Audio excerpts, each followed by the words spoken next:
All right, let's start.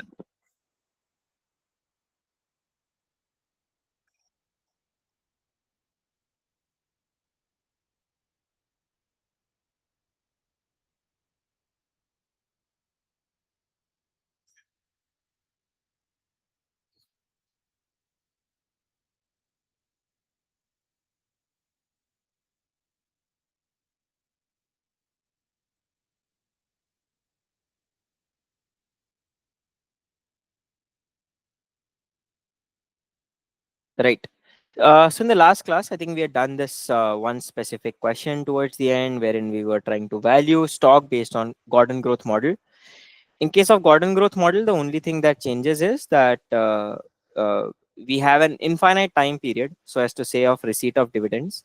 And because we have this infinite time period, the formula changes slightly to D1 by RE minus G. And sometimes, in order to create a little bit of friction, they might give you D0 instead of D1, and follow it up with you having to calculate D1 using the growth rate. And then, of course, the calculations remains the same, wherein you have to do RE minus G, which is the cost of equity minus the growth rates that is anticipated. So that's how we kind of move forward with these specific questions on Gordon growth model. Now, having done Gordon growth model, sometimes the questions may deviate slightly, and it can be a find out kind of a question. So they may give you, abhi tak what we've been doing is we've been calculating value using D1 by RE minus G. The questions might be slightly tricky, wherein they might ask you to calculate G, they might ask you to calculate RE, and they might give you certain other figures. For example, they'll tell you that the value of stock is 40.50, and you're estimating, let's just say the D0 is equal to 1.5. So they might make it a little more tricky, and they may tell you that the cost of equity is, for example, 12%. Find out G. And of course, this will not be given in exactly the same way that I have laid it down, but they'll give it to you in a slightly more convoluted way by way of a sentence. So they'll say that a stock is currently trading at 40. Last year, okay, let's write it down. A stock trading at 40.50 had declared a dividend of 1.50 last year, assuming cost of equity or the required rate of return. They are not the same, but they're used interchangeably in many cases. Is 12%. Find out the growth rate. This is a kind of question that can sometimes come. Can you try and take a crack at this question based on the numbers that I provided? And this will be a slightly more tricky question. And within option, they'll give you certain options which you can fall prey to. So let's maybe start by solving this question to begin with, and then we'll move on to the next concept.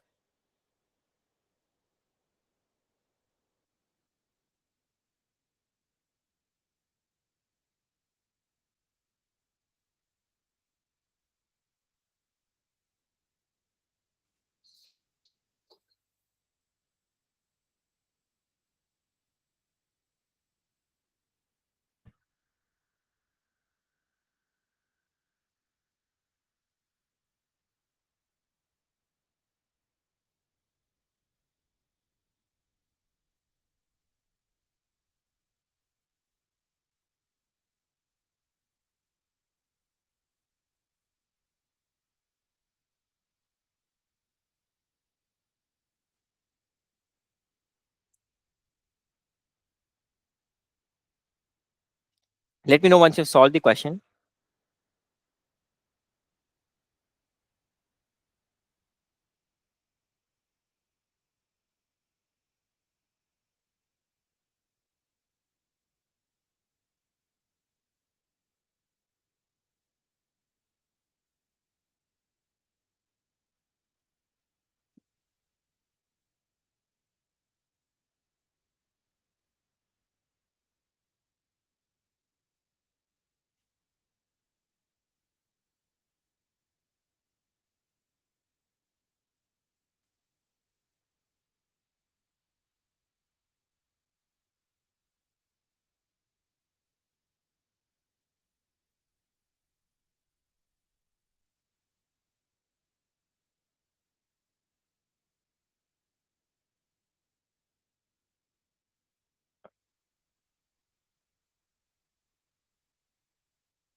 Hello. Yeah.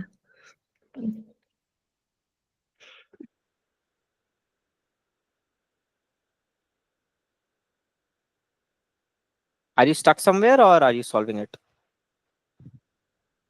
I'm solving it. All right. Yeah, no rush. We can wait for a minute.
All right, let me start solving it. So we have V0, D0, KE and G. Do let me know if you have gotten the answer. Please feel free to shoot that out.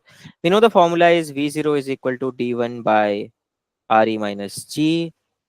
So we have 40.50 is equal to D1 by RE minus G. D1 is nothing but D0 into 1 plus G. So we have 1.50 into 1 plus the growth rate divided by RE minus G, which is 0.12 minus the growth rate. So I still don't know what the growth rate is. I can solve the simultaneous equation and it will give me the number. So 40.5 into 0.12, 40.5 into 0.12 is 4.86 minus 40.50G is equal to 1.50 plus 1.50G. If I just take it over here, 4.86 minus 1.50 is 3.36 is equal to 40.5 plus 1.5, not very difficult, but it's 42 times G. So G is equal to 3.36 divided by 42. That comes to 8% growth rate. So similar sort of questions is what can be anticipated, where they'll give you missing figures and you will have to solve for those missing figures based on the statement that is provided to you. So either ways, the only thing that you need to remember is this formula. If you're able to apply this formula properly, you will definitely get to the right answer, no matter how twisted or convoluted they make your questions, right? So again, remembering this formula and applying it is what the essence of these questions are going to be. Next up, we have something called, so if you look at it so far, for V0, we have a formula which is D1 by RE minus G. For RE, we got the formula that RE, or cost of equity, is nothing but RF plus RM minus RF into beta. And this is again a question that we have not just learned the formula, but we have fundamentally understood it as well. So we have fundamental understanding of this. The next thing for which we still don't have a formula is growth. So far, the questions have consistently been telling you that the company is expected to grow at a specific growth rate, but we don't know what is a sustainable growth rate. I mean, this G is a sustainable growth rate, but how do I calculate this growth rate is something which is not yet known. So for sustainable growth rate calculation, we have again a formula. The formula goes about 1 Sorry. Yeah. So the formula looks something like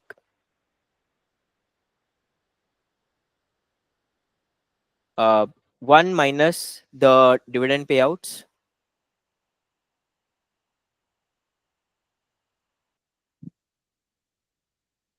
multiplied by the overall return on equity that you get. So this is like the formula to remember. 1 minus dividend payout is sometimes also known as the retention ratio. So again, if you look at it fundamentally, the growth rate that is estimated in this specific situation, it basically means how much money am I retaining, or how much, or as in what percentage of profits are retained. That's the first part of it, which is 1 minus dividend payouts or the retention ratio. It is nothing but what percentage of the profits that I'm getting. If let's just say I'm earning 100 as profits and paying 20 as dividends, I'm basically retaining 80 out of it, which means a retention ratio of 80%. Next thing, if you see, is return on equity, which basically tells you what profits am I earning on my own money. So if you see fundamentally return on equity, the formula to calculate it is net profit divided by equity, or you can call it equity plus reserves and surplus, which is what we have already done earlier. So here, if you see, the fundamental logic behind the growth rate is, first leg to this is how much are you retaining. So you look at retention amount or retention ratio, and then you multiply it by the return on equity, which basically tells you that out of 100 as profits, I'm retaining 80%. And on that 80%, I'm earning, let's just say, another 15%. So the total amount at which, or the total rate at which I'll continue to grow is 0.8 into 0.15, which is 12%, which is known as your sustainable growth rate.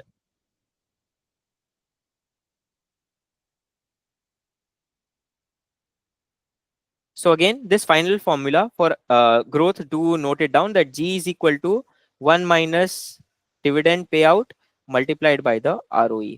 So this will give you your growth rate that you need to remember, right?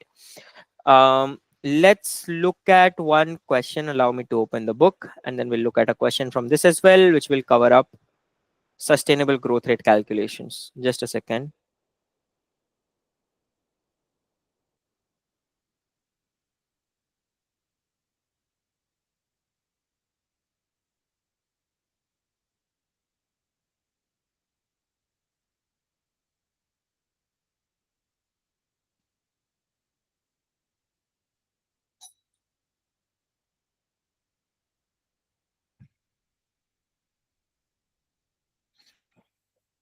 All right. So we have a question over here.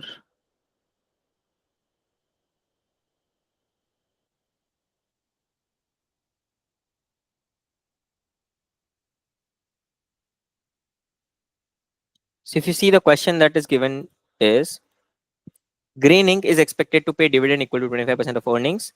The return on equity is 21%. Calculate an interpreted sustainable growth rate. So can you quickly calculate the sustainable growth rate for the company? And then we'll go on to the interpretation of it.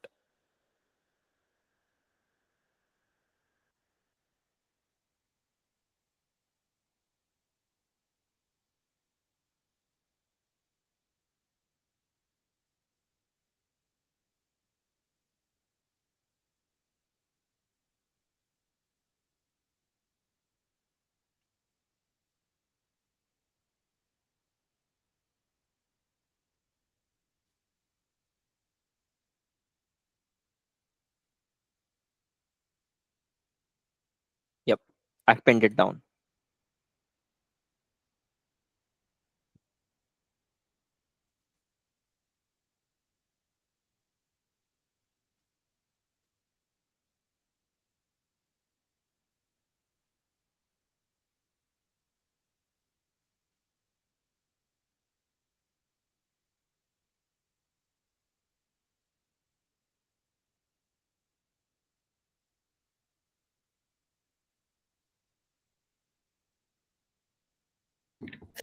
15.75%. All right. So what it is telling me is, I mean, if I just quickly put in those numbers, the growth rate is nothing but 1 minus 0.25, which is the dividend payout ratio. 75% is retained and multiplied by 0.21. So it is 0.75 into 0.21, which comes to 15.75, which you rightly mentioned. All right. Without like looking at interpretation, what do you think of 15.75% as a growth rate? If I tell you that I have a company which will continuously, sustainably grow at 15.75%, do you have any observation, objection, or commentary on this growth rate? Commentary can be it is okay, it is too high, or it is too low, with a reasoning.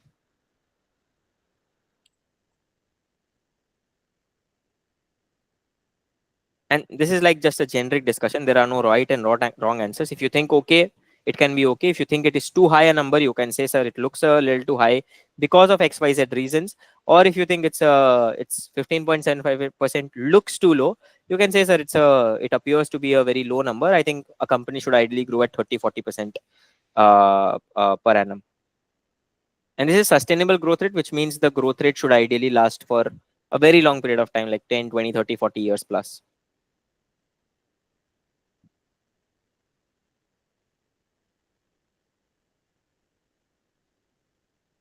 Or if you have no observations, you can say, sir, I'm unable to, yeah, and we'll move forwards. That's also not an issue. Um, I think maybe a bit too high All for right. And you to said, for yeah, a while. and why do you think it looks a little too high? 15.75% as a growth rate. And remember, it's a sustainable growth rate, which means it should ideally Yeah, last for like a very long period of time. Can yeah, you tell me what is it? because Yeah. like you not every year you can sustain the same amount. Like if there was like a disruption, like the financial crisis or something, there will be dips and stuff. So you can't sustain that high for that long. So you can't sustain a growth rate that high for that long because, of course, there'll be market turmoils. And now let's just say if I, instead of 15.75, I say 2%. Do you think this is sustainable? Yeah, So all of a sudden, 2% looks like a sustainable number, but 15.75% does not. But I mean, there will be certain dips here also. I mean, if you look at the market, it'll go down, it'll go up and down here as well. And of course, it'll go up and down here as well. But of course, when you're targeting 15.75% growth annually for a 100-year period, it is certainly unachievable. I mean, nobody has achieved potential in the past. Even if someone has it, maybe one or two companies which might have been able to do something like this on a sustainable basis. One of the reasons why 2% seems okay, but 15.75% does not is GDP growth rate.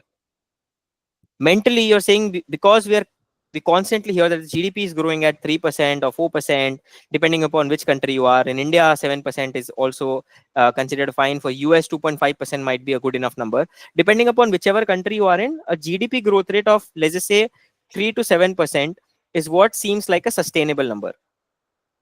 So anything which is within this range might seem okay. Anything which is below this, if I say, okay, 1% growth might seem too low. And anything which has got to do 15.75% might seem too high. So these are like things that you have to be a little, there's no wrong or right answer. It depends upon where you are coming from. But at the same time, the number in itself, like you said, okay, 15.75 looks slightly high on the higher end. So that number in itself is basically going to tell you whether it's too high or too low based on your internal judgment, which comes from GDP growth rate. One more thing is, if I just go back to it, one constraint over here is GDP growth rate. Another constraint which I want to portray is, I was using this formula, right? All right. So let's look at a number. Tell me what happens if the required rate of return is 12% and growth rate is 13%.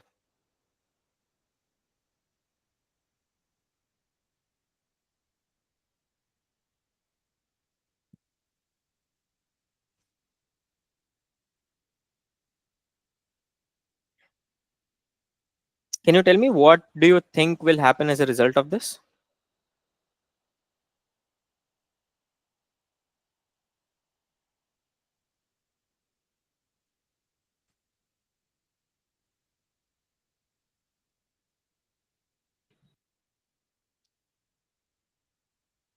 Let me give you D also. Let's just say D1 is 5. Now, if I were to use this formula, it becomes 5 divided by It'll be RE. negative.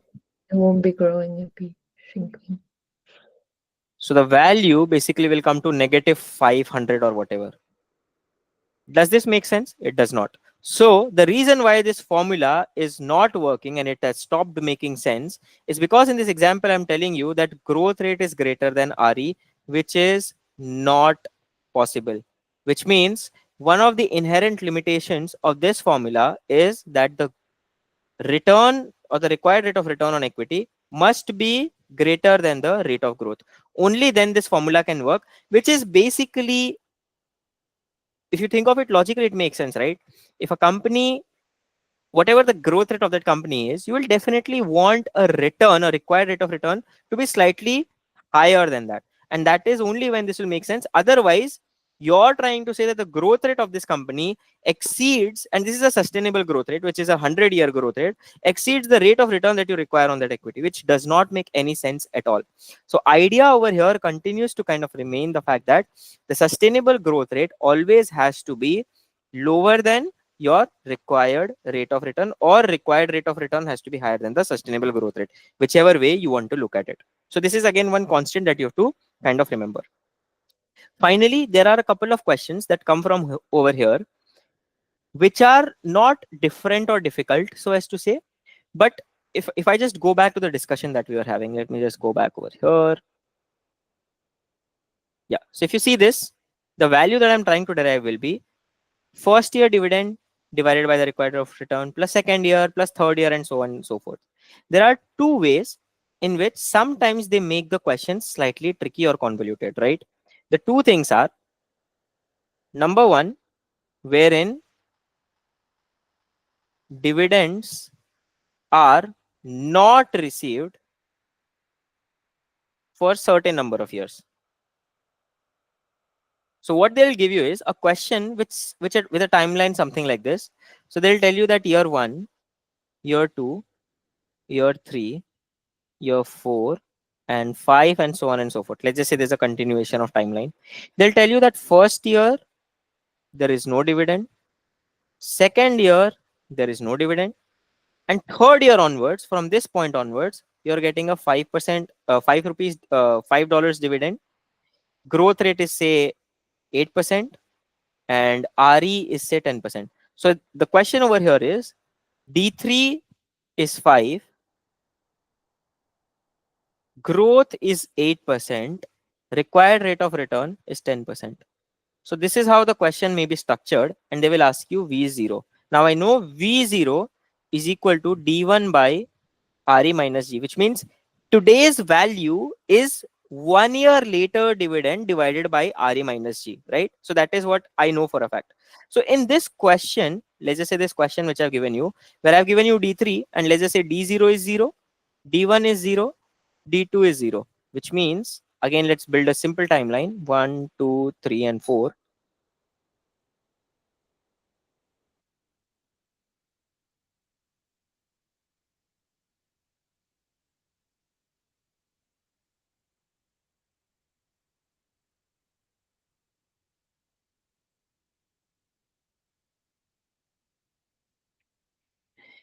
What do you think you can do over here? Based on the information that I've provided to you, what do you think can be done over here?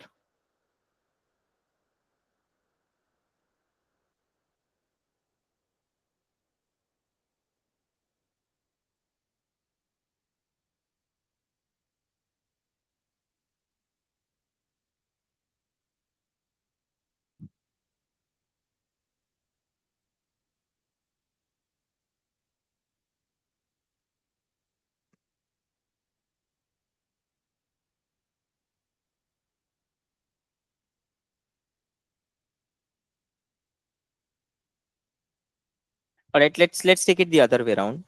If V0 is D1 by RE minus G, what are the things that I have and what are the things that I don't have?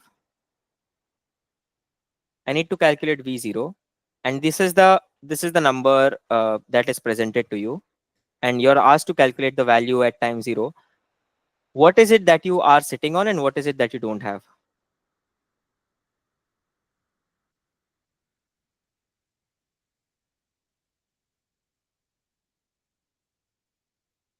Hello. Yeah, we have the so we're calculating V0 and Yeah, we mm, need to calculate the price of this stock today.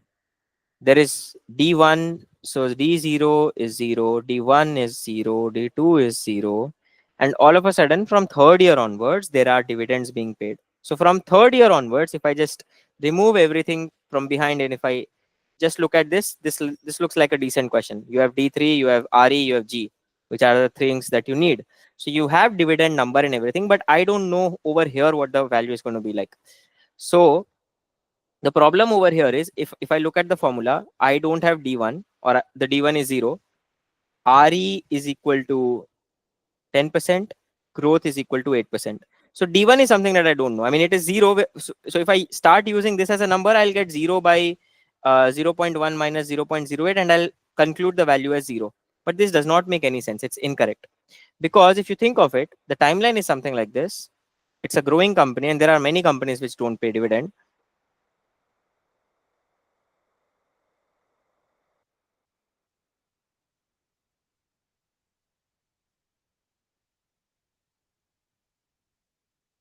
Right? So this is how this is structured over here. The formula basically tells you, if I just read out the formula in English, uh, it tells you that the value of stock today is next year's dividend by RE minus G, right? So value of stock today is the dividend that I will get a year from now divided by RE minus G. That is the simple interpretation of this formula. If I interpret this formula and basis that, if I ask you, okay, based on these numbers that I've given you, can you try to tell me what will be the value of this stock?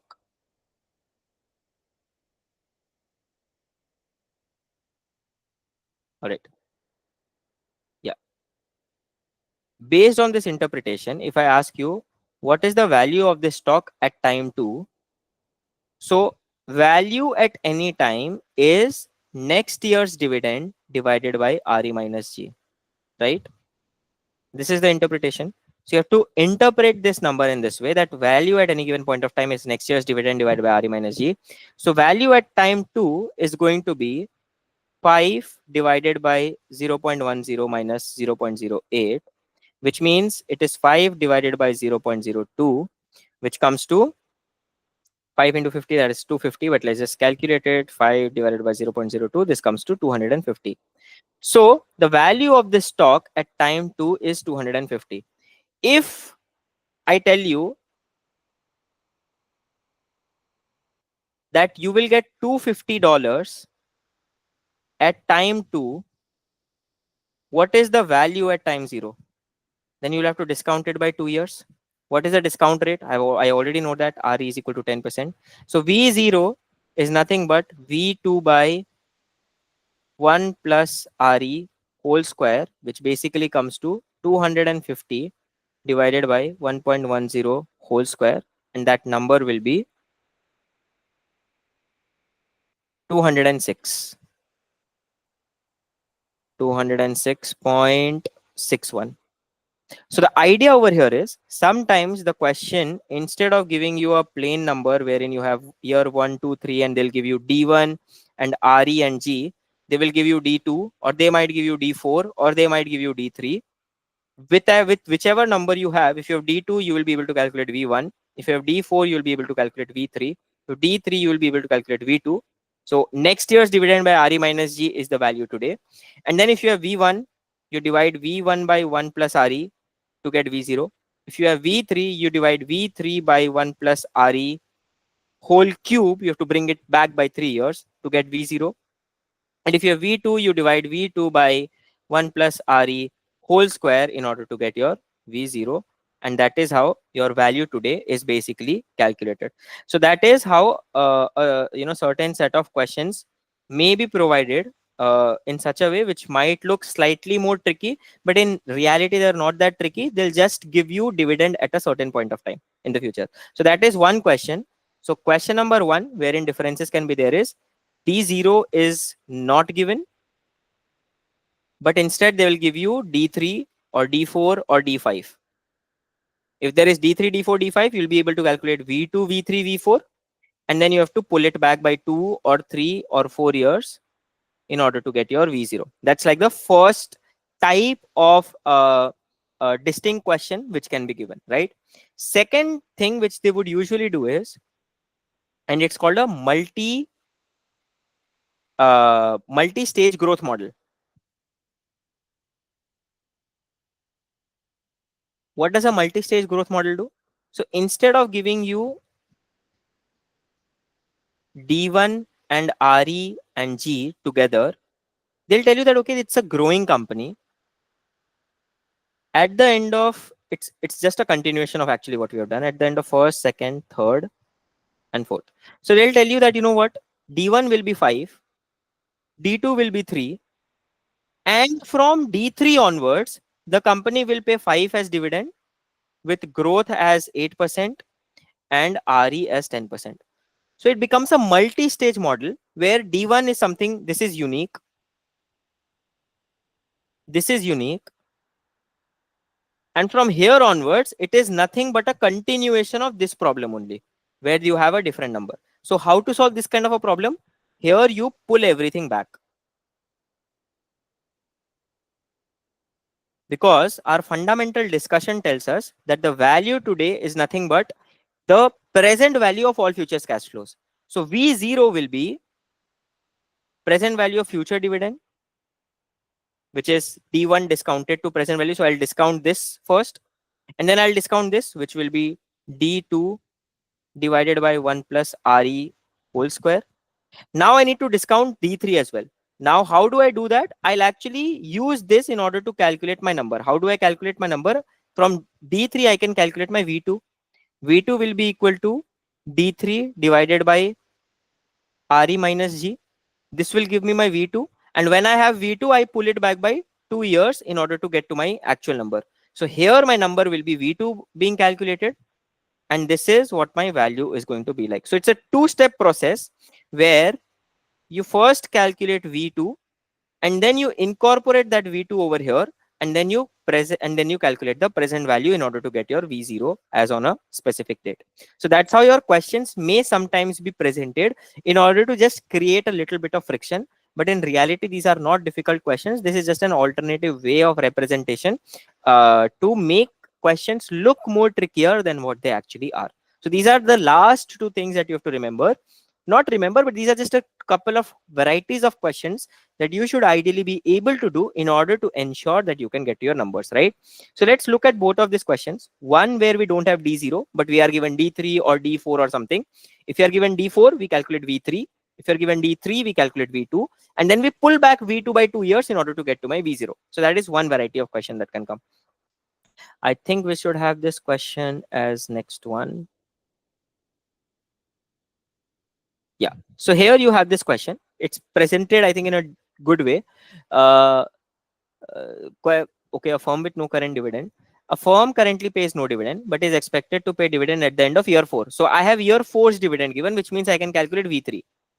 Year 4 earnings are expected to be 1.64, and the firm will maintain a dividend payout of 50%. Assuming a constant growth rate of 5% and a required rate of return of 10%, estimate the current value of this stock.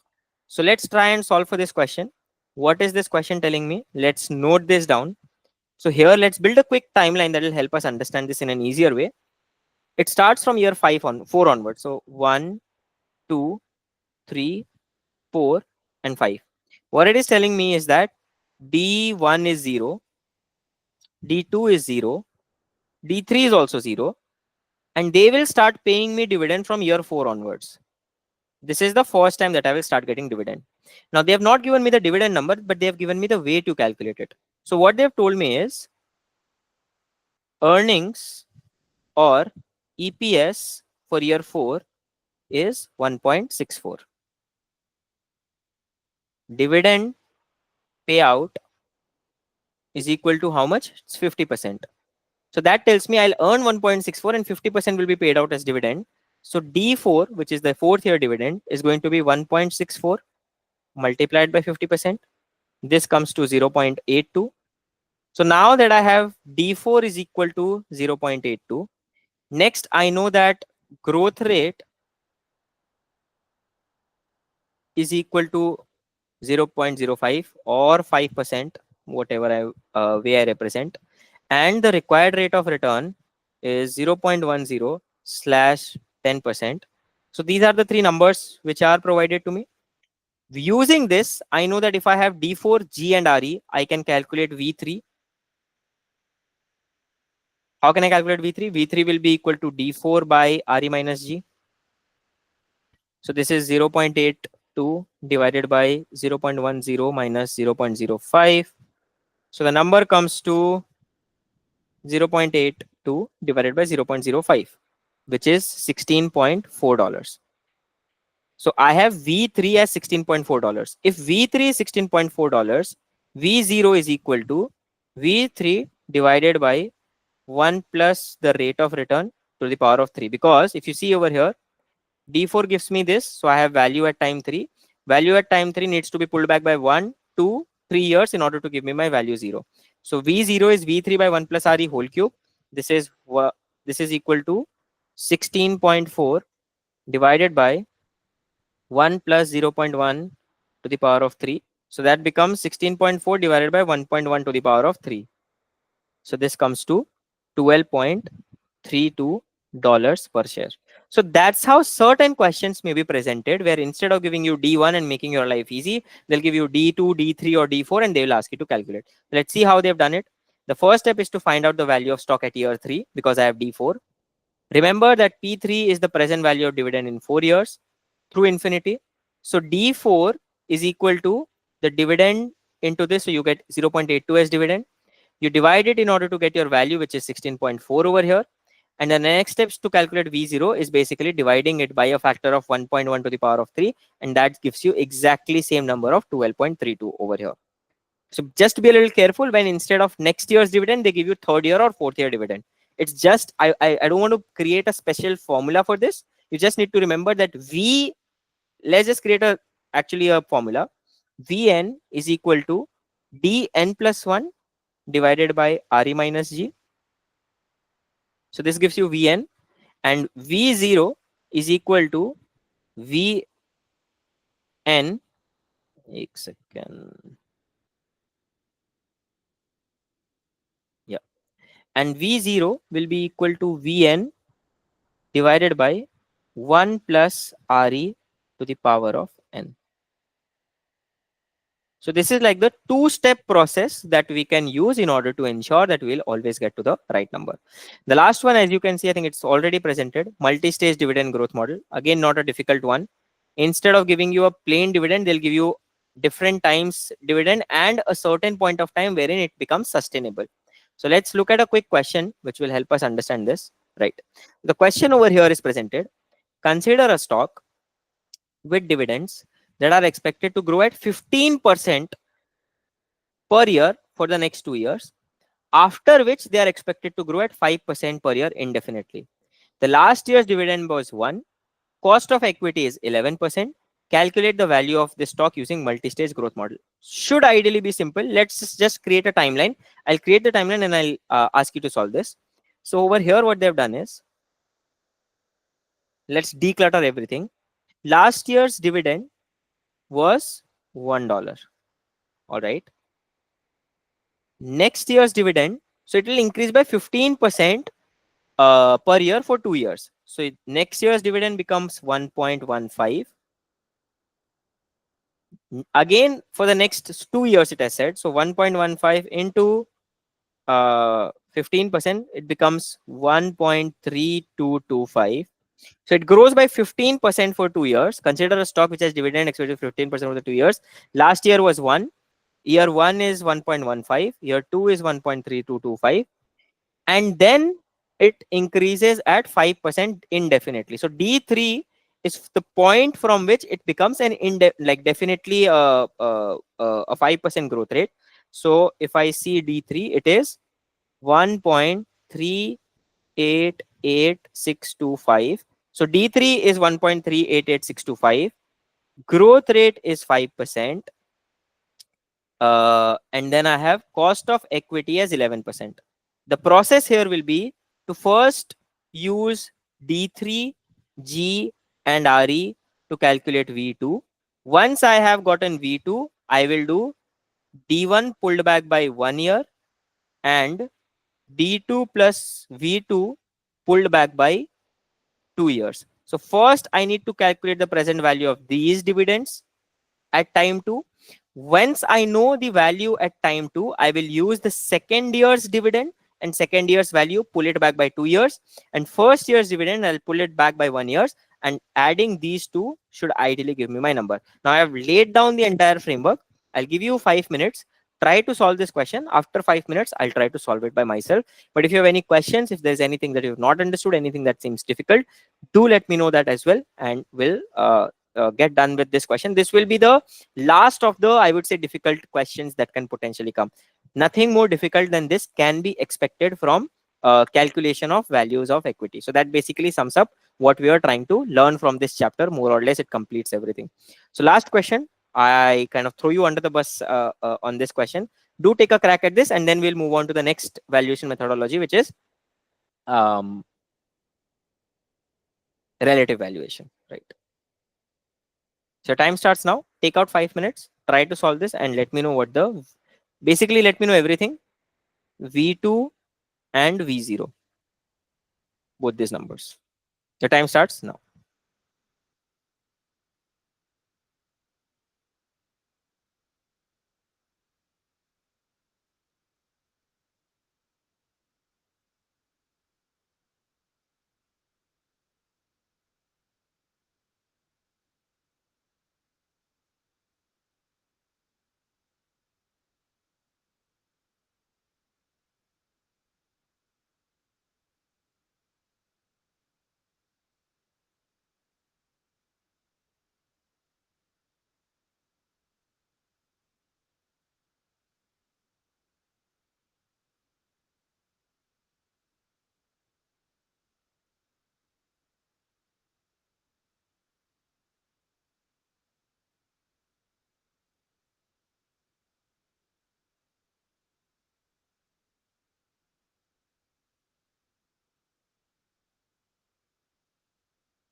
Is the answer 20.89? Let's do a very quick calculation to see whether the answer is that. So let's quickly calculate V2. V2 will be 1.388625 divided by 0.11 minus 0.05. That'll come to 1.388625 divided by 0.06. 23.14375. You don't have to take all the decimals, but the more you take, the better. Then we know that V0 will be present value of these. So I have to discount the first year's dividend, which is 1.15 divided by 1.11. And then I have to discount second year's dividend, which is 1.3225. Alongside that, I also have the value at second year, 23.14375. And this will be divided by 1.11 whole square. So let's see what this number comes to.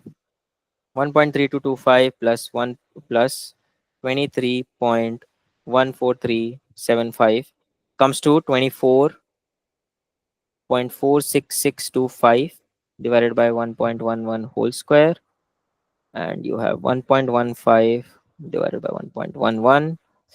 This divided by 1.11 whole square is 19.8573, and the first one is 1.036036. If I add 19.8573, it comes to 20.89, which is, I think, what you got as well. So not a difficult question by any stretch whatsoever. It's not a difficult question. The only thing that kind of changes is that it requires you to be like on top of things. You'll have to be a little more careful when you're dealing with this kind of questions. In the exam, be a little careful, because I have used last decimal point. I've gotten 20.89. Your options may be something like A is 20.5, B is 20.87, C is 21.36. So B becomes the right answer. That, of course, goes without saying. Just be a little careful that it might be up or down by anywhere up to, like, 5 basis points, or sometimes even 10 basis points. Instead of 20.87, they might have 20.82. So don't get worried that, oh, my answer is 20.89, here you have 20.82. It's just a rounding error which can at any point of time happen. They may be slightly more accurate, or we may be slightly more accurate, but of course choose the answer which is closest, and you should be fine. So just be careful about this mostly covers up everything that we had to do within the first leg of the discussion that we wanted to have. The second one is where we have relative valuation. If you remember, the first time we discussed relative valuation, there were certain ratios that we're talking about. The ratios are very, very intuitive over here. It's not going to be very difficult. The ratios are PE ratio, also known as price to earnings. What is price to earnings? Price to earnings can be in two ways. One can be market price of share divided by earnings per share. Or if I just multiply it with the overall number of shares. So let's just say if I multiply market price of share multiplied by total number of shares, it becomes the market cap. And if I do EPS, earnings per share, into number of shares, it becomes total earnings. So instead of dealing with per share values, sometimes they may deal with aggregates as well. So just be a little careful. I don't even want to discuss this in too much depth. I think it should be fairly straightforward. If not, do let me know. However, here the idea becomes that instead of dealing with individual share, let's just like market price of every share, which can be, for example, $10, and the total value might be $1 billion, right? And earnings per share might be $1, and the overall earnings which is available might be $100 million. So whether I do 10 by 1, I still get a P ratio of 10, or whether I do 1 billion, which is 1000 million by 100 million, I still get to a P ratio of 10. So basically the P ratio will remain the same irrespective of whether you're doing a per share calculation or an aggregate calculation. So here all the ratios basically that we are dealing with, be careful. They may be given on a per share basis, or they may be given on a overall basis. So market price per share by EPS, or it can be market cap by total earnings. So that's your P ratio. Similar to that, you have price to sales. Price to sales, as the name prescribes, is uh, market price per share divided by sales per share. And again, if I have to deal with aggregates, market price per share into number of shares is the market cap. Sales per share into number of shares is total sales. So price per sales is nothing but total price or the total share price divided by the sales that you register per share. So that is again another way of calculation. Then you have other relative value calculation where you have P by B. This is market price per share by book value per share.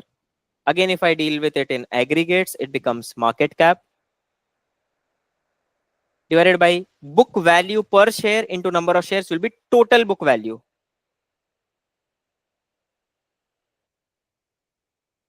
This is also called net worth, which is equal to equity plus reserves plus surplus. So this is how you can calculate your price to book. Similarly, there are multiple ratios which can be created. There are some artificial ratios like price to cash flow. So how do you do price to cash flow? You look at market price per share divided by cash flow per share. If I have to do again deal with aggregates, the numerator remains the same. Market cap divided by total cash flow. So these are like, let's just say 3-4 major ratios. Just note these down. Take a note of these specific ratios. There's one more ratio which is called EV to EBITDA,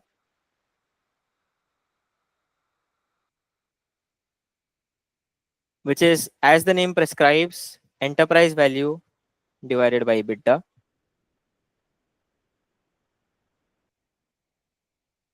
There's a formula for enterprise value which you need to remember. So enterprise value, which is like the value of the entire enterprise, is equity, which includes reserves and surplus. So it's like the overall equity plus debt minus cash. So that's how you calculate your overall enterprise value, right? So just note these down. I'll give you an intuitive explanation of enterprise value as well. And like as soon as you've kind of noted it down, do let me know, and we'll discuss enterprise value in depth, and then we'll look at a few questions, and that should more or less cover up equity valuation like on an overall basis.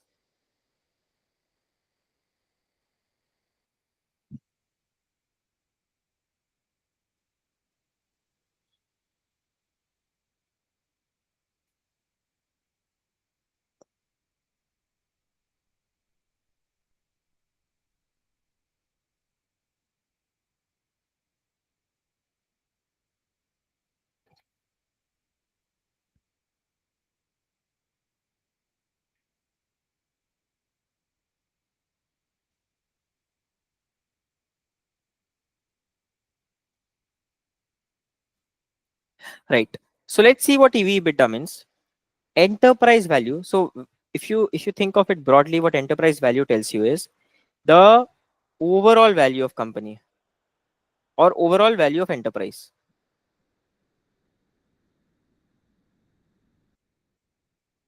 which includes providers of all sorts of capital.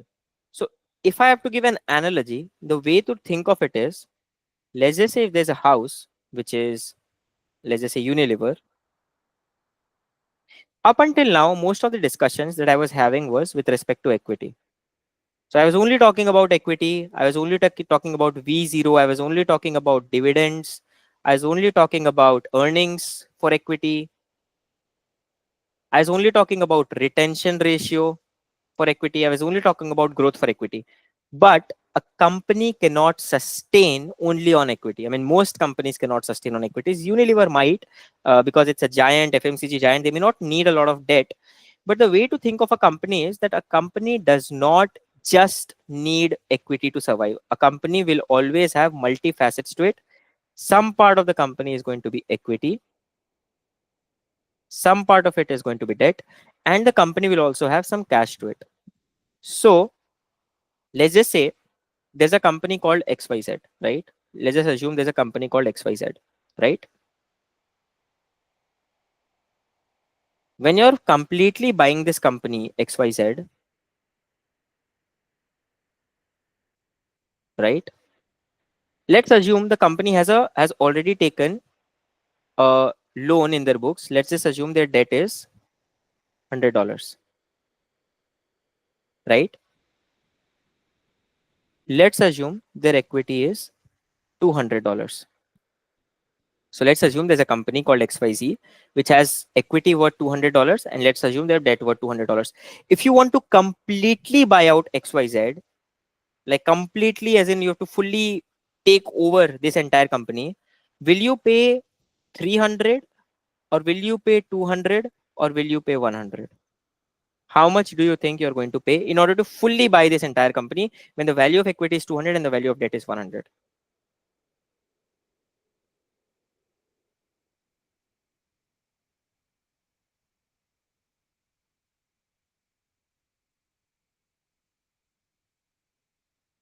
How much do you think you will have to pay in order to buy this entire company? 100, 200, 300.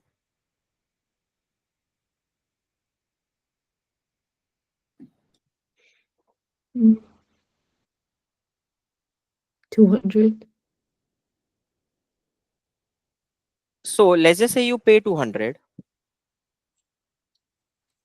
and you have bought this company,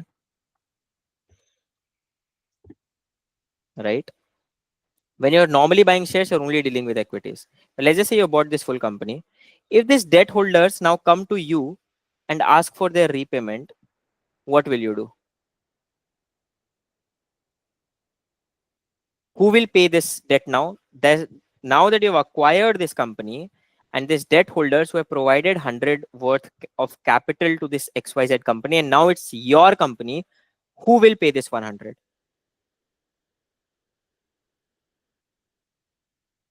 You can say that either you pay, or you can say that I'll write it off and move to the court and fight the case, whatever. I mean, all sorts of alternatives are open. But what do you think is logical when you're buying a company XYZ which has a loan worth 100 taken from bank? Will the bank come to you for settlement or not? And will you be under an obligation to pay the bank or not? Yes. So that means you pay 200 to equity holders, like you first said, in order to like buy the company, buy the stake. So you've paid 200 to equity holders, and whenever bank comes to you, you will have to pay 100 on top of this. So the total cash that goes out of your pocket is 200 to equity plus 100 to bank, which is 300. So if you think of it this way, you're buying a house, the house has equity worth 200 and there is debt worth 100. The total outflow from your bank account will be 300, 200 of which will go to equity and 100 of which will go to debt. So the total value, or the total cash outflow, or the total consideration, or whatever, I mean, you can search the English dictionary, you can find out 10 different uh, uh, ways to represent this. The total outflow will be 300 out of your pocket. Because this is your company, if someone comes and asks their money back, especially being a lender or a bank, you can't say no. You can't say that, this company was someone else's company, now I've acquired this company, you go and take the money from it. It doesn't work that way, because it's a separate legal entity. So the company to which bank had loaned is XYZ. Now whether XYZ becomes yours or someone else's, it doesn't matter. The bank will come to XYZ only to get its money back, which means you have an obligation of 100 to repay. So you pay 200 to equity, you have to pay 100 to bank in order to get this done. That is why when I say enterprise value is equal to debt plus equity. However, there's one more thing. I said in the formula of enterprise value, I did debt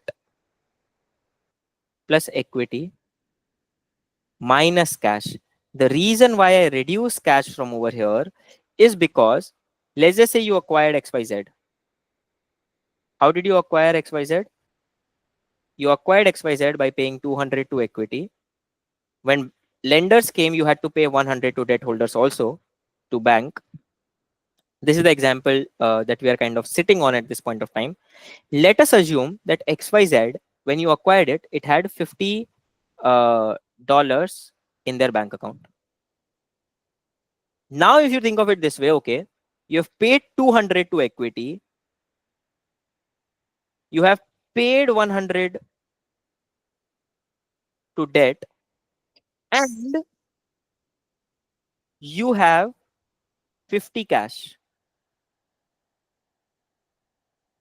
If this is the situation that I give it to you and ask you, how much have you paid in net? What would your answer be? You paid 200, you paid 100, and the company you acquired has 50 in cash. So how much have you paid in cash? How much cash have you paid in net? Let's just put it this way. Will the answer be 200, or will it be 300, or will it be 250, or will it be 150 now?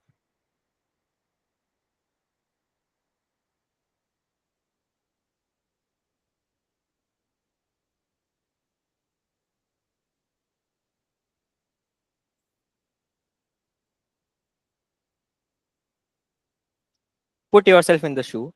If you pay 200 and if you pay 100 and I give you 50 back, you already have something worth 50. How much have you paid in net? Isn't it 200 paid to equity plus 100 paid to debt minus the 50 which you got? So the net payment is 250 in this situation.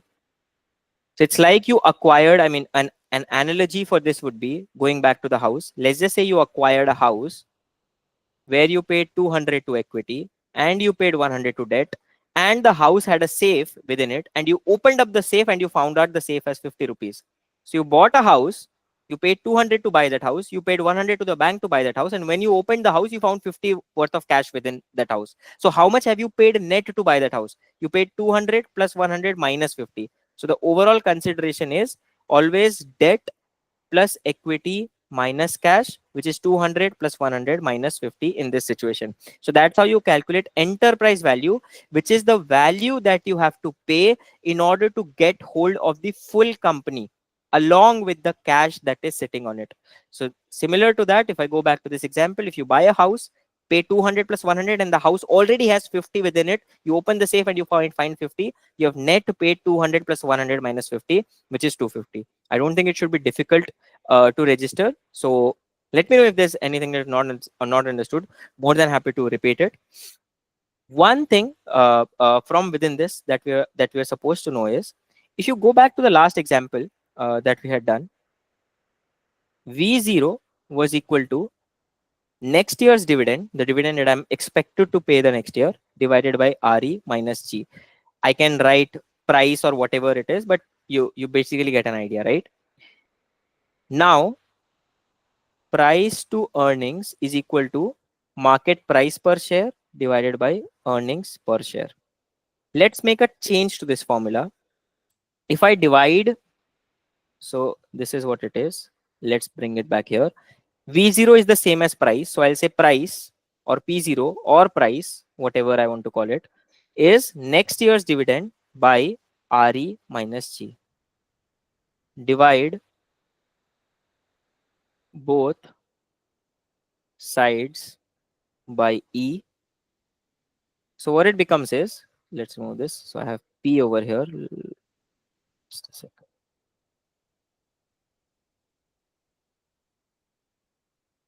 So my formula was,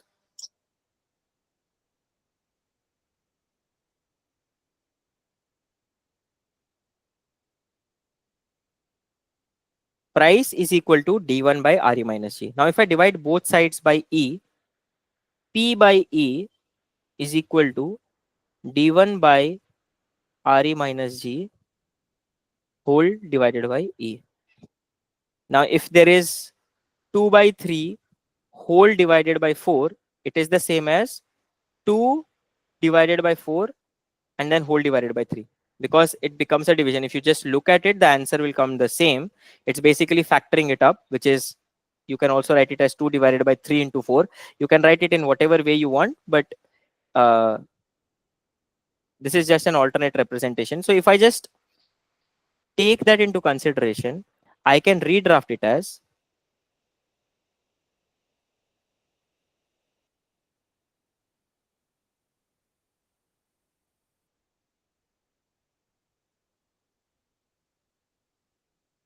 yeah.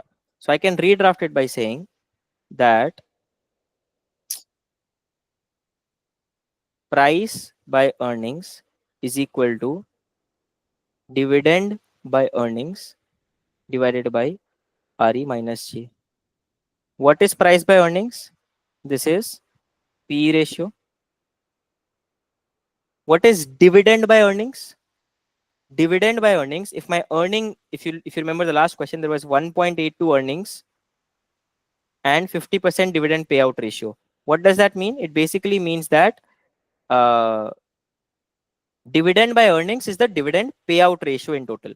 So my formula twists slightly and it becomes P ratio is equal to dividend payout ratio divided by RE or KE, whatever you want to call it, by G. So this is another formula. I don't think you have to remember this formula. It's basically just the same. It's just a continuation of the last formula where V is D1 by RE minus G. I just divide both sides by E and this becomes P ratio and this becomes dividend payout ratio. So that is how you have to remember. But the questions may come in a way which asks you what should be the PE ratio of a specific company which pays, or let me just give you certain numbers. Let's just say that dividend payout ratio of a company is 40%, right? Let's just say that required rate of return is 14%, and let's say growth is equal to 5%. Calculate the expected PE ratio. Can you do this quick calculation and tell me?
I hope you got to the same number. So the PE ratio in this situation is 4.44x is what I've gotten.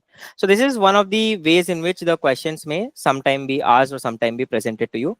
Another way, another thing that you have to remember is certain questions may ask you to make these sort of simple calculations, wherein you have to calculate, sorry, Yeah, so wherein you might have to calculate the price to earnings ratio, price to sales ratio, price to book ratio, and price to cash flow ratio. These ratio calculations are also somehow surprisingly asked in many situations. So let's look at a couple of questions which basically asks us to do these calculations. Let's try to spend some time doing those calculations to so that we have sufficient comfort in being able to do those.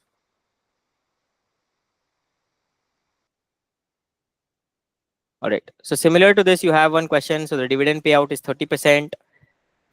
Uh, Growth rate is 6%, and you want to calculate the leading PE ratio. So it becomes 0.3 by this minus this. It comes to 4.3.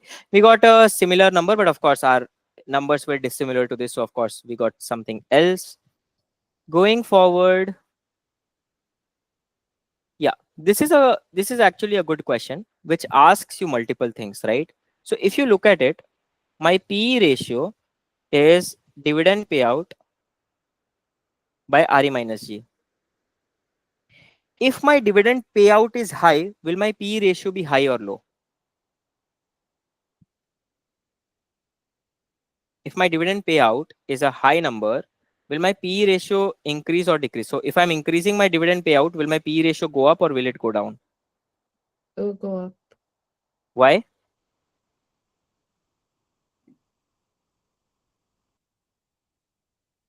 I know it's a very simple, silly question, but can you tell me why will my PE ratio go up if dividend payout goes up? Yeah. Mm.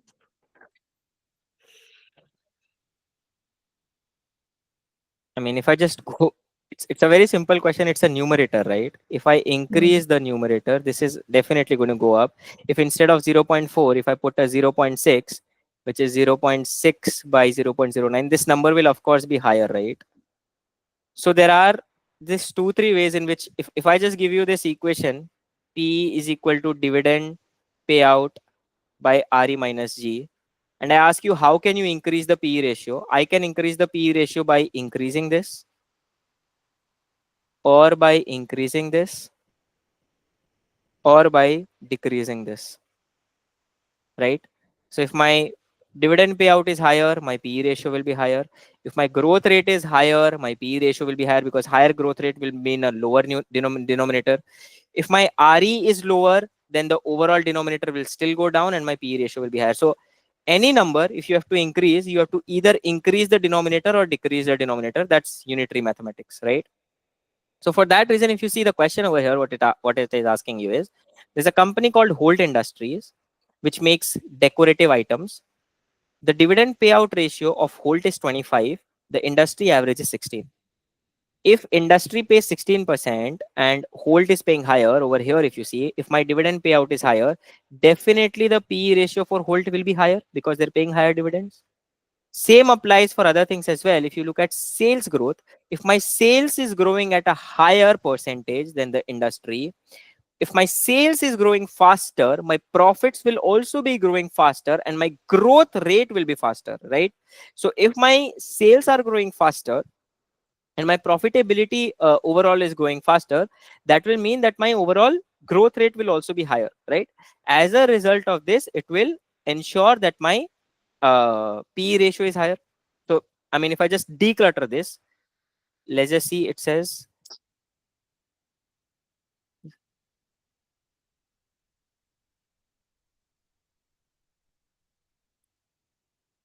I think it is at the,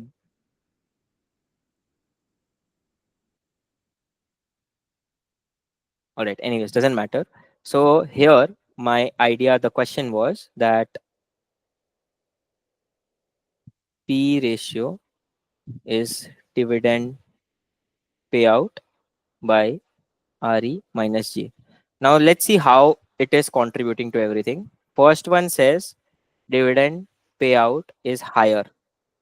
If this is higher, means this numerator is going to be higher. So that means my PE ratio must be higher because I'm increasing my numerator. Second question tells me that my sales growth is 7.5%, while the industry average is 3.9%. Now, if my sales is increasing faster, my profits will increase at a faster rate as well, which means my growth rate is higher than the growth rate of this. If I have a higher growth rate, my overall denominator is going down, which means my PE ratio is expected to grow up. Even without thinking of all of these, like I don't necessarily have to put it into formula. The PE ratio is basically how much price are you willing to pay for earnings. If a company is growing fast, you might be willing to pay more. If a company is growing slowly, you will not be willing to pay more, right? So PE ratio will be higher for a higher growing company. So you can think of it fundamentally, or you can think of it based on formula. Either ways, you're definitely going to get your right answer. Third one is that my debt to equity is higher. If a company has higher debt to equity, let's just say there are two companies, company A, company B, right? Let's assume it has equity of 10, it has equity of 100. Let's assume it has a debt of 10,000 and it has a debt of 50. Which company, if you invest in, your required rate of return will be higher? If you invest in A, will you require a higher return? Or if you invest in B, will you require a higher return? I'm taking, of course, very extreme numbers, but just wanted to ask, if you invest in A, will you need a higher return? Or if you invest in B, will you need a higher return? Of course, I'm assuming investments are made in equity.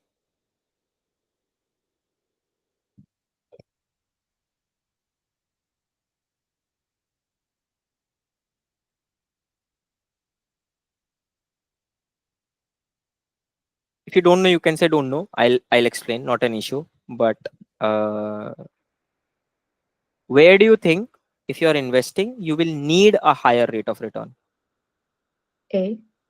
Absolutely. I mean, it's a no-brainer. It is a very high risk, too much levered, can go bankrupt at any point of time. So whenever the leverage increases, if you remember the CAPM discussion that we had, wherein we drew that chart as well, we did Modigliani Miller and then we did the traditional method. There, the idea was that initially when you're increasing the debt, it is fine, but if it is too much, a lot of debt will increase the overall required rate of return on equity as well. So here, I mean, that was the plain definition, but even if you don't remember the definition, if you look at this, you will say that, okay, sir, in order to invest in A, the required rate of return must be high. Which means if I go back to my formula, because of Holt Industries having a higher debt to equity ratio, the required rate of return will go up. If the required rate of return goes up in my PE ratio calculation, if my increase my required rate of return, let's take the earlier example. It was 0.3 by 0.11 minus 0.05, I think something like that. Instead of this, if I keep everything else constant and if I increase 0.11 to 0.18, what will happen? It will become 0.3 divided by 0.06. Instead of this, it will become 0.3 divided by 0.13. So earlier my PE ratio, which was 5x, will now become a PE ratio of 2.3x. So what happens when your required rate of return goes up? Your PE ratio goes down. So if I have to conclude, higher dividend payout ratio suggests a higher PE ratio. Higher sales growth suggests a higher PE ratio. Higher debt to equity suggests a lower PE ratio. That is what we have to be able to conclude using this. Let's see whether that's the same. So higher dividend supports higher PE ratio. Higher sales suggests that it will be able to increase dividend at a faster rate. The growth rate will be higher and it supports higher PE ratio. Higher debt level, however, indicates that it has a higher risk, which supports a lower PE ratio. So that is how you have to fundamentally understand what contributes to PE ratio being in a certain way that it is, right? Next, I think this is a good question overall. So the ratios that I had just given you, let me just go back to those ratios. Oh, I think we lost that, but I think you must have noted those ratios down. So there were those four ratios. What is PE ratio? PE ratio is EPS. Sorry. Allow me a minute. I'll just quickly note this down. Shouldn't take us long. I'll just write down one formula. So PE ratio is nothing but price but by earnings per share. And then we have next ratio is P by CF, which is equal to price by cash flow per share. And then I have price to sales, which is equal to nothing but price by sales per share. Fourth one is price to book, which is equal to price by book value per share. This is a per share calculation. Instead of per share, you can do a market cap by earnings, or you can do market cap by cash flow, or you can do market cap by total sales, or finally what you can do is market cap by total book value, which I also said it is the same as net worth, which can be equal to equity plus reserves and surplus. So these are all the formulas that we will need. Using these formulas, take 10 minutes. And for this company, you have a company called Rennie's Bakery. And for Rennie's Bakery, we have this 3 years information. I know the equity, I know the net revenue, I know the net income, I know the net cash flows, I know the stock price, and I know the number of shares outstanding. So whether you want to do every calculation on a per share basis or whether you want to do every calculation on an aggregate basis, we have both the formulas. What you need to do is create a table, something like this. Rennie's 20x3, 20x2, 20x1, and then you will have particulars here. You have to calculate P by E, 1, 2, 3. Then you have to calculate uh, P by CF, P by S, and P by B. So once you have done this, I think it will basically cover up all these calculations. There are 12 calculations. Uh, I mean, once you have done one, it will not take you a lot of time. So these are the calculations that I'm expecting you to do. Once you have done these, just let me know the numbers on the chat box very quickly. So you can do something like 20x3, or I mean, whatever way you want to represent, you can do it. Maybe let's just spend 10 minutes of time trying to calculate this. And once you have done the calculation, let me know, and we'll quickly cover this up and we'll move to EBITDA as well. And that'll more or less cover up whatever we want to understand from this chapter. But this calculation will be slightly important. It's very easy, very straightforward. First time, it's okay, we can take 10 minutes, but next time onwards it shouldn't ideally take you a lot of time. So time starts now. It's going to be as plain vanilla, as simple a questions like this only. You just need to be careful while dealing with per share basis or an aggregate basis. So time starts now. Once you've done it, just put it on the chat box that you've done, and we'll quickly discuss. All right.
All right.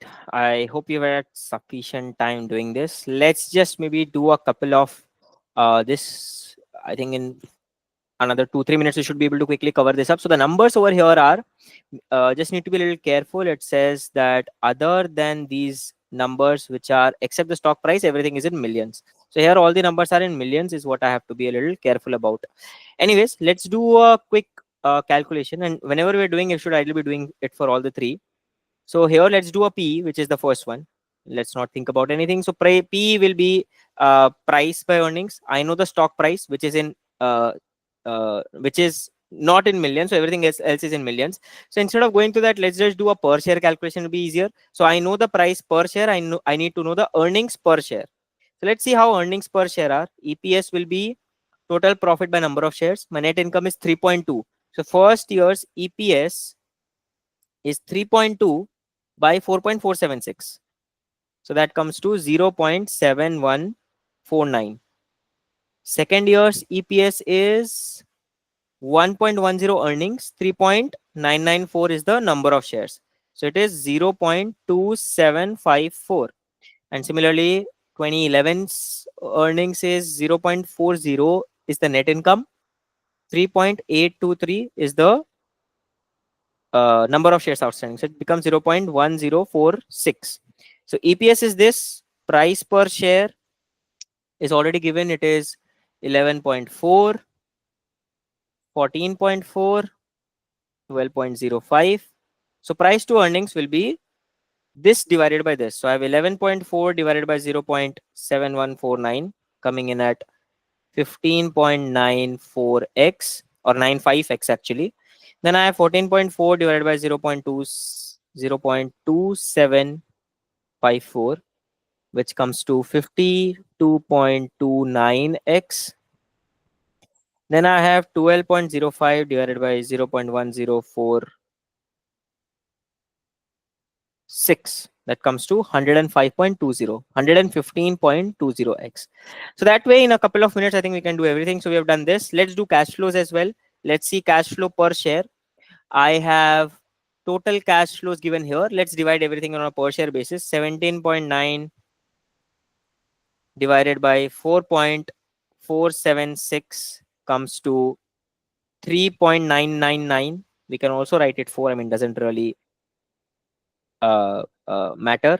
So 3.999 is the cash flow per share for this year. For next year, it is 15.2 divided by 3.994 coming in at 3.8057. For first year, the cash flows is 12.2. Number of shares is 3.823. So this come in, sorry, 12.2 by 3.823 coming in at 3.191. So if I do cash flow per share divided by price per share, which is already given, it comes to CF per share by PPS. It will be 3.999 divided by 11.4. So this comes at 0.35x. And then, oh, sorry, I just did the exact opposite. It's not cash flow by price, it is price by cash flow. So it will ideally turn the other way around. So I have to do price divided by cash flow, which is 11.4 divided by 3.999. So be very careful. Otherwise, you'll end up making mistakes. 2.85x. 14.4 divided by 3.8057 coming in at 3.78x. 3.191 divided by, sorry, 12.05 divided by 3.191 coming in at 3.77x. So it'll take you a minute or two to be able to calculate this. Similarly, we can do price to sales. We just need to find out sales per share, and then we need to find out book value per share. Sales per share, let me just do for 1 year instead of for all years. So sales per share will be net revenue 77.3 divided by 4.476. So that comes to 17.269, and book value per share is 55.6, which is the total shareholders equity, divided by 4.476. So that comes to 12.421. Similarly, we can do these calculations here and here as well. But let's get back to calculating the price to sales. The price to sales will be this divided by the sales, which is 11.4 divided by 17.269, coming in at 0.66x. And then we have 11.4 divided by 12.421, coming in at 0.917 or 0.92x. So that's how we can calculate the other two as well. So it won't take you more than like 7-8 minutes max to do all the calculations. If you just see, the calculations are 15.9, 2.9, 0.7, 0.9. They've done to one decimal places, we have done to two. That is like the only difference. Other than that, our numbers are more or less aligned. Then the next thing is to compare this with the industry. If you see, industry is 8.6, ours is 15.9. So we are trading at a better price to earnings multiple. Price to cash flow 4.6 for the industry, it's 2.9. So our price to cash flows is slightly lower in this situation. Price to sales is 1.4 for the industry, ours is 0.7, which is half of the industry. So that means either we are doing a lot of turnover, generating lesser cash flows as compared to the industry, and that's why our ratios are slightly different as compared to theirs. Our price to book is 0.9, industry's price to book is 3.6. So our price to book ratio is 1/4. Our prices are trading at 1/4 the value of the industry. In industry, the prices trade 3.6 times their book value, but in our case, it is only uh, 0.9x. So that is the ultimate number. And you can also do a down trend analysis. If you look at trend, for us, in our situation, the price to earnings ratio is trending downwards. Price to cash flow is also trending downwards. Price to sales is more or less stable. It was 0.7, then it became 0.8. After 0.8, it became again 0.7. So there isn't a clear trend per se. In case of price to book also, it's the same. It was 0.9, became 1.1, and went back to 0.9. So there isn't a trend. But however, we can say that in case of price to earnings, there's a clear downward trend, and price to cash flow for this year went down considerably. If I ask you why did it go down, it can be because of two reasons. One can be the cash flow would have increased. So if we see cash flows, they have gone up considerably over here. Number of shares have also kind of gone up considerably. So the overall price, and if you look at the price also, where is the stock price? The stock price has gone down. So stock price, which is the numerator, has gone down. The denominator, which is the cash flow per share, has gone up. So numerator going down, denominator going up, naturally means the final number will be lower. And that is why our final number of price to cash flow is lower for 2023 as compared to 2022 and as compared to 2021. So that's how you can analyze these numbers in order to get to a better understanding and to give a final takeaway on those numbers. Finally, we go to EV to EBITDA, which is what we had discussed. In case of EV to EBITDA, EBITDA is most likely to be provided to you. EV is what we need to calculate. EV is equal to equity plus debt minus cash. EBITDA, if we are not given, we can do sales minus COGS. This gives us gross profit minus operating expenses, gives us operating profit, sometimes known as EBITDA.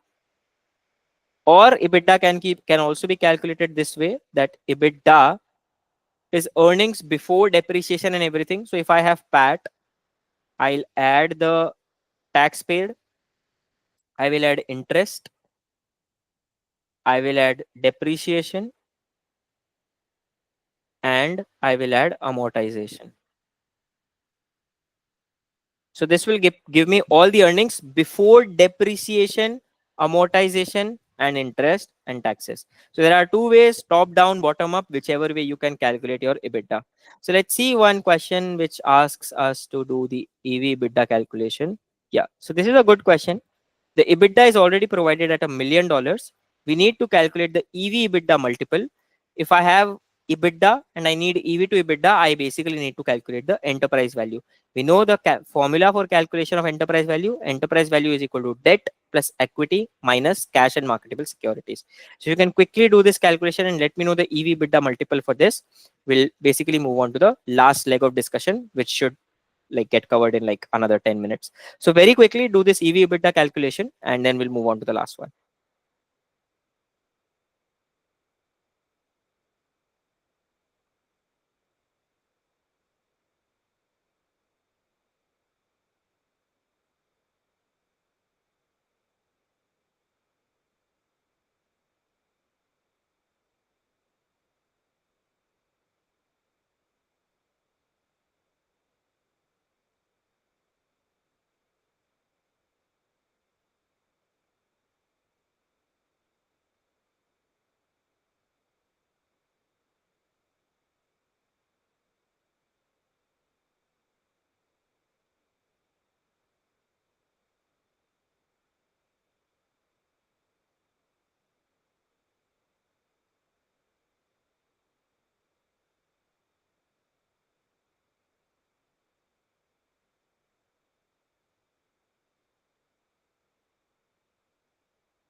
Is it 9.6?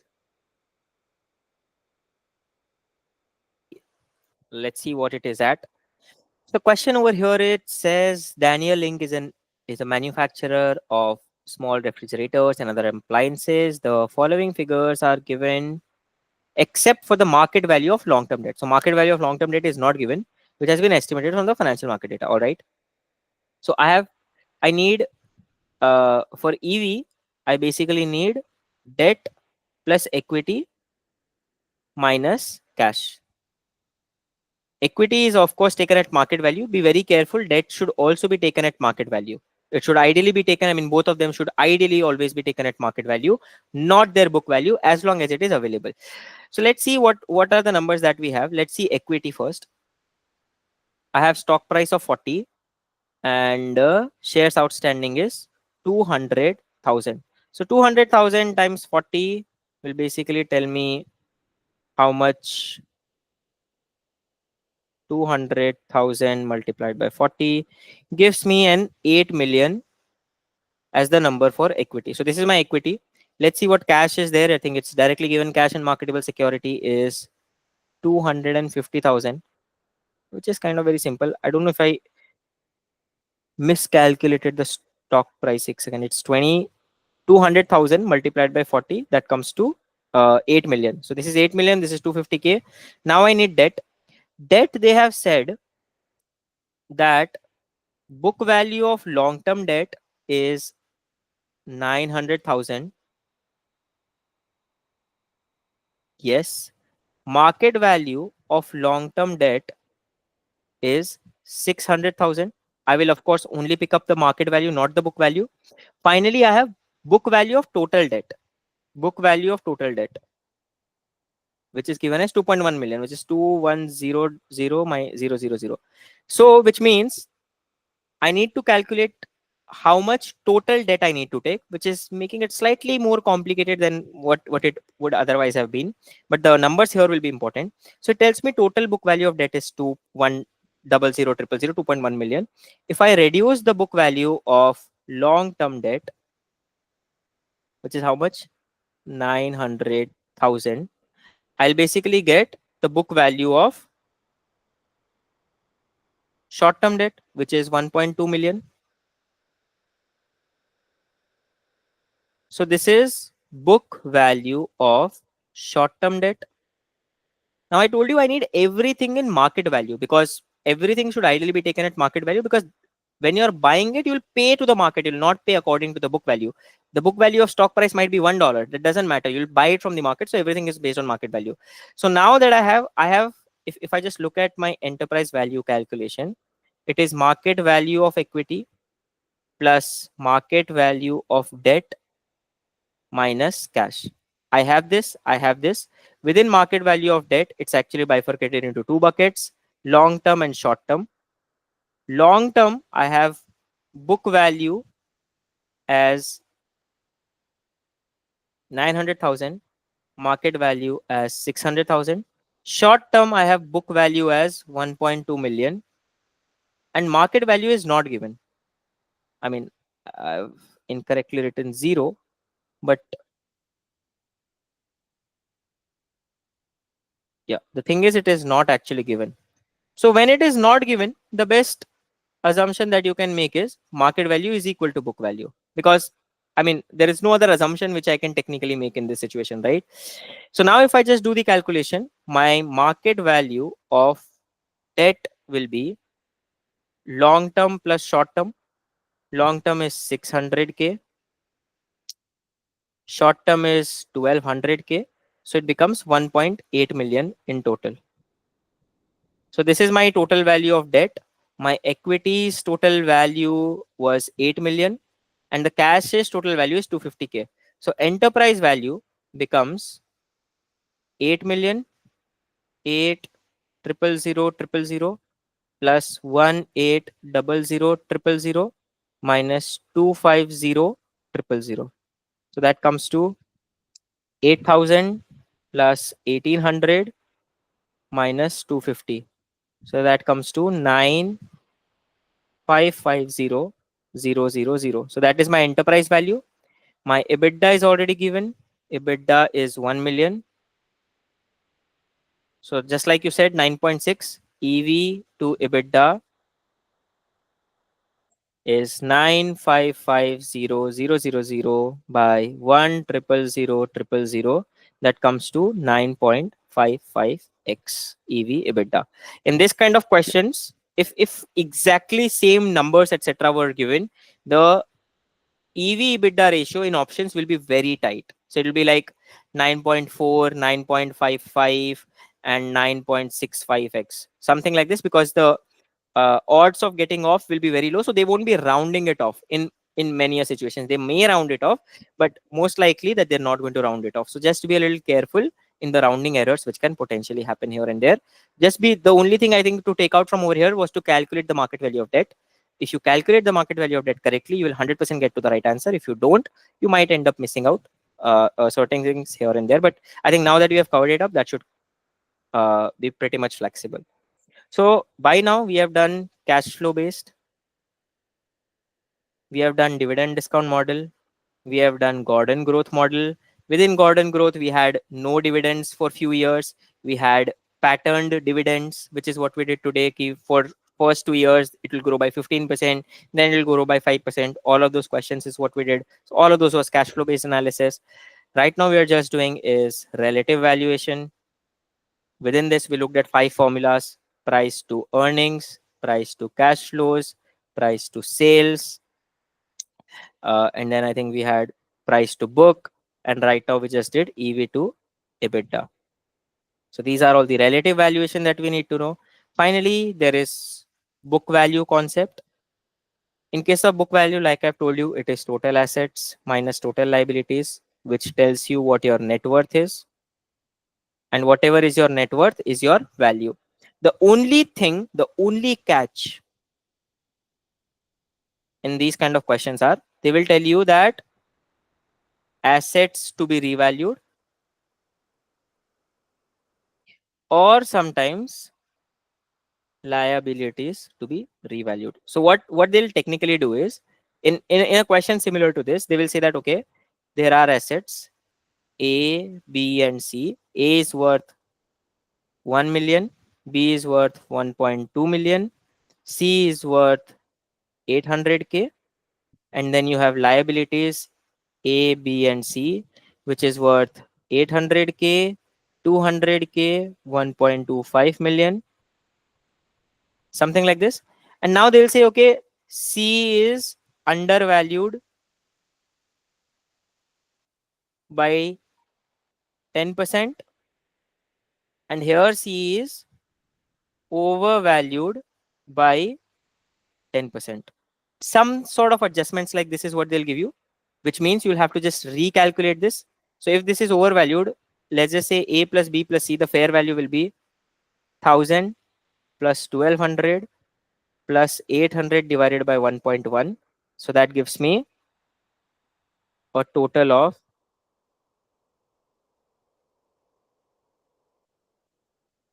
2727k, right? Now in case of liabilities, let's name it XYZ. Liability will be X plus Y plus Z. Here it will be 800 plus 200. And now they're saying it is undervalued by 10%, which means I'll have to increase the value. So it becomes 1250 by 0.9 plus 800 plus 200. So that comes to 2388k. So net worth is asset minus liability will be 2727 minus 2338, and that comes to 389k as the overall value. So in these kind of questions, the only area wherein there can be a difficulty will be they will ask you to make certain adjustments. Just read it carefully whether it's overvalued, undervalued, or they might sometimes say it should increase by 20%, decrease by 25%, and so on and so forth. Just pay attention to that, and you will always get your assets value correct, your liability value correct, and assets minus liability will be the value of the company. There cannot be an any easier way to calculate the value of any company than this, right? So with that, let's maybe look at a question.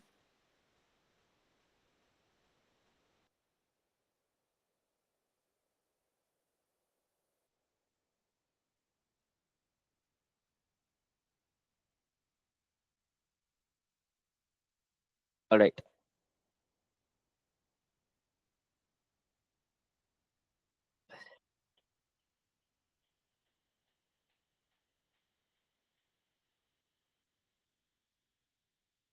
Yeah. So here we have the entire question.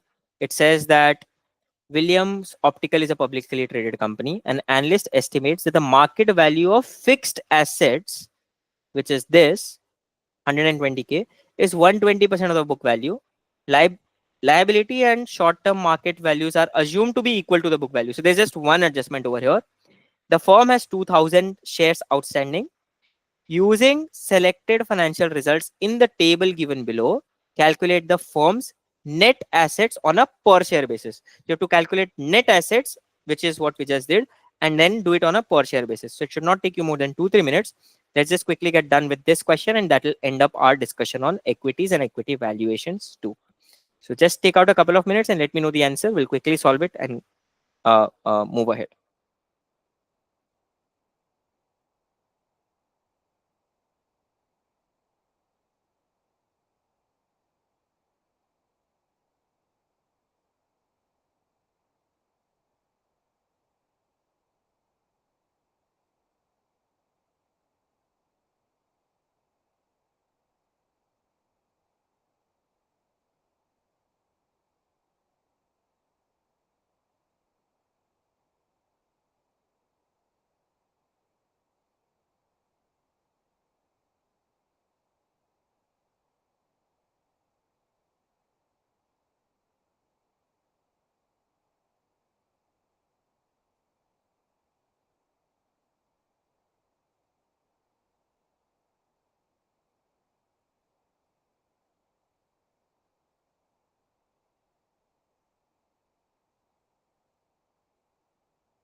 Is it 72? I think it might be a think it will be a very quick calculation. Let's see total assets. Total assets is 10,000 plus 20,000 plus 50,000 plus it's is 120% of the book value. So it will be 120,000 into 1.2. It comes to 144,000. The total assets is 10 plus 20 plus 50 plus 144. This is 200 and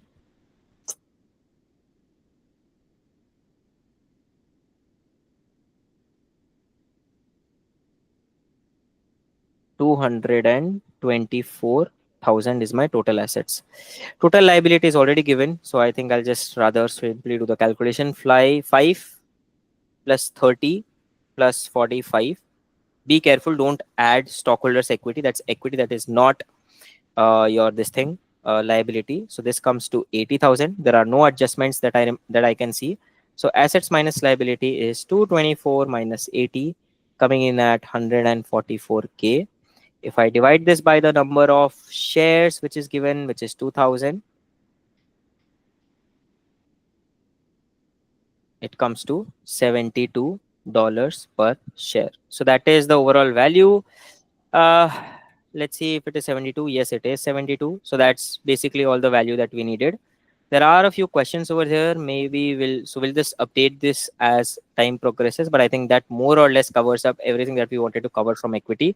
So at my end, we have covered two. We have covered your equities just now. We have covered corporates. So corporate income, equity, these are two fairly not so difficult, so as to say they are relatively on the easier side.